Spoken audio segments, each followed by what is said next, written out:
ভারতে ভ্রমণের জন্য বাংলাদেশিদের ভিসা পেতে লাগবে আগের চেয়ে বেশি টাকা।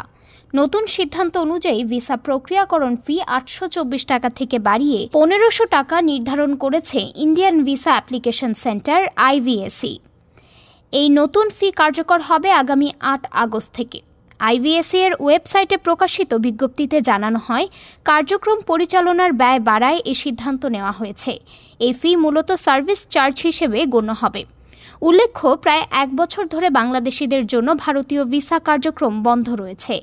শুধুমাত্র জরুরি চিকিৎসা ও অন্যান্য বিশেষ পরিস্থিতিতে সীমিত কিছু অ্যাপয়েন্টমেন্ট দেওয়া হচ্ছে। ঢাকাসহ চট্টগ্রাম, সিলেট, রাজশাহী ও খুলনার ভিসা কেন্দ্রে এ সেবা চালু রয়েছে। এছাড়া যেসব বাংলাদেশি শিক্ষার্থী বা কর্মী ভারত হয়ে তৃতীয় কোনো দেশে যাচ্ছেন, তারাও বিশেষ শর্তে ভিসা পেতে পারেন।